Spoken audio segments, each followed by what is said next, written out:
хүч, ногоон интеграцийн алтан гурвалжин ба боломжууд гэсэн сэдвээр мөн кабель систем ХКК-гийн барилгын технологийн хэлтсийн захирал Батэрдэн таныг тайлбарлаж орж байна. За намайг бол Батэрдэн гэдэг би Mon Cable Systems компанид ажиллаад 15 жил болж байна. За би өөрөө бол холбоо мэдээллийн инженер, шүтээсийн бас бүтээгдэхүүн гэсэн. Инхээр ерөнхийдөө бид нар юу ажиглаад байна гэхээр хардвер одоо бэлэн болцсон.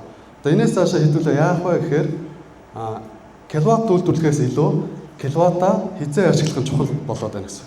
Илүү ухаалгаар удирдах, ухаалгаар хянах.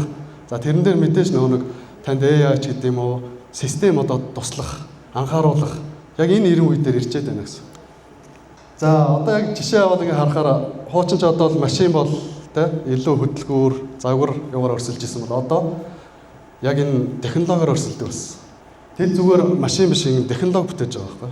Автомат жолоолохтой айгүй бол энэ технологи шингээсэн ийм болж хөгжиж байгаа. За тэгэхээр нар батарей системаа ч гэсэн ер нь зөвхөн хүнд ийм бараа материал зарах биш. Яг энэ технологиг одоо санал өстой гэсэн. За миний яг нөгөө сэдвийн яг хүрээнд байсан алтан гурвалж яг юу юм бэ гэдэг. За энэ дээр бол яг эхнийх нь болохоор мэдээж эрчим хүч буюу за одоо бидний хэлээд байгаа төвийн эрчим хүчтэй түгээх, за батарей, солар энэ хэсэг маань орчин. Мэдээлэл холбоо. За энэ нөгөө нэг олон энэ систем интеграцийг хийхин тулд хоорондоо зайлшгүй мэдээлэл солилцож явах хэрэгтэй. За тэр мэдээллийг зохион байгуулахын тулд мэдээлэл холбоо гэдэг зүйл маань орж ирнэ. За гуравт нь болохоор софтвер буюу энэ ухаалаг, дүн шинжилгээ, big data хүний хэрэгжилж байгаа хэм маяг гэх чинь ийм ухаалаг юм софтвер аппликейшнууд ороод ирнэ гэсэн. За ингээд яг энэ гурвалжин бүрдсэн цаашдаа энэ ирээдүйн үеэр нь бол ингэж харагдаж байна.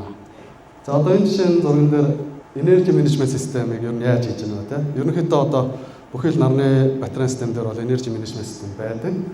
За тэгвэл бол одоо чинь айл дээр авахд бол мэдээж гэрэл, цахилгаан хэрэгсэл, кондишн, цахилгаан машин гэдэг бүх зүйлүүд байгаа. PV илүүдэл гарвал яах вэ? За энийг бол хүн ингээл байнга очиод нэг юм свич эргүүлээд унтраагаал асаагаад байх нөхцөлгүй. Энийг бол систем өөрөө тань санал болгоод өөрөө тэр гормын дагуу ажиллаж байгаа хэрэгтэй. За жишээ нь зардлыг оромжилж болж байна. Peak shaving буюу оргил ачаалал үед нөө тарифын зөрүү үүсэх байдлаар ажиллаа танд бас юм үр өгөөж өгч болж байна.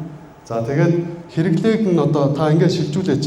Та оргил ачаалттай үед дэмий хувц угаагаад байна. Та өдөр угаагаач гэдэг одоо энэ хяналтыг ингээд тань санал болгоно гэсэн. AI-тай одоо ерөнхийдөө энэ системүүд нь яаж бас ажиллаж болох вэ гэхээр түрүүн бас хэлжсэн нөгөө цаг агаараа мэдээ цаг агаараа мэдээг урчилж аваад за маргааш одоо бүрхэг байх юм бол би одоо батарейгаа илүү сэвэлж ажиллая. Илүү нөгөө нэг үр өгөөжийг эрхэмлэж исэн бол илүү найдвартай байдлыг ямарсан хадгалъя. За нөгөө динамик тариф гэдэг одоо Монгол улс чинь 3 тариф тоолоор тавихаар бараг 9 задраад үнийн тарифт болчиход байгаа шүү дээ.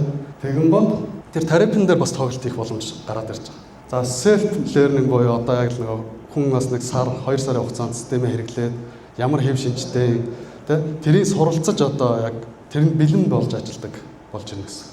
За энэ holiday mode гэдэг яг манай дээр бас ороод ирсэн байла аппликейшн дээр. Тэр нь яадаг вэ гэхээр магадгүй одоо таныг сураад бүх юм цагийн хуваар автоматжуулалтаар ажиллахаа байжсэн бол та магадгүй гинт аяллаар явах ямар нэг хэрэглээ тэн дээр гарахгүй болох юм бол зөвхөн нэг мод сонгоход бүх систем маань яг таныг байхгүй байна гэж үзэх. Одоо эрчим хүчний бүр их хэмнэлтэд гарах юм боломжтой. За тэгээд ингээд харахаар ер нь энэ аппликейшн энэ нарны систем юмнууд дээр бол энэ цахилгаан хэрэгсэл, цахилгаан машины цэнэглэгч ингээд бүх девайсууд нэгдэж орж иж хоорондоо мэдээлэлээ солилцож уялдаатай ажиллана гэсэн. Тэрнээс ганцхан нарны систем хийчээд ганцхан гэрийн автоматжуулалтаа тусдаа хийчээд ингээд явах юм бол бас хүссэн үр дүндээ хүрэхгүй. Айл болох юм интеграцсан, хоорондоо мэдээлэлээ солилцдог, хоорондоо ярилцаад шийдвэрээ гаргадаг ийм болж хөгжиж байгаа.